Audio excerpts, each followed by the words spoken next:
በኩል የምትመለከቱ ሰይጣኑ ማለት ነው በጣም እርግጠኛ ነው። የሚገርም የምትመለከቱት ፔንቲንግ በጣም የሚገርም ፔንቲንግ ነው። የስዕሉ ትርጉም የቼዝ ተጫዋቾች ይባላል።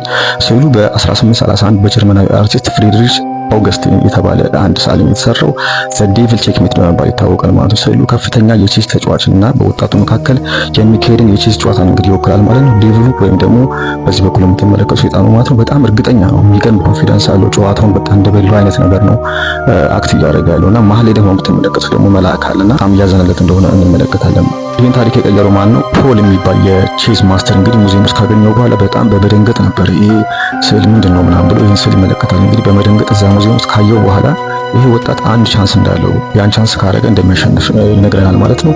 አንዳንድ የላይፍ ላይ እንግዲህ በጣም ተስፋ የምንቆርጥበት በቃ ይሆናል አይደል ሊበላን የደረሰ አንድ የሆነ ዴቪልሽ የሆነ ማንነት አለና እሱ ማንነት ማስተር ሊሆን ይችላል ምናምን በተንኮል ምናምን ማስተር ሊሆን ይችላል። ነገር ግን የሆነች አንድ ነገር እስክንመዝ ድረስ ነው ያንን ካረግን የማይሳካበት ምክንያት የለም ብዬ አስባለሁ። ተስፋ ለቆረጥን ሰዎች በጣም በቃ ላይፍ ቦሪንግ ለሆነብን ሰዎች ይሄ ስዕል በጣም ያስተምራል ብዬ አስባለሁ።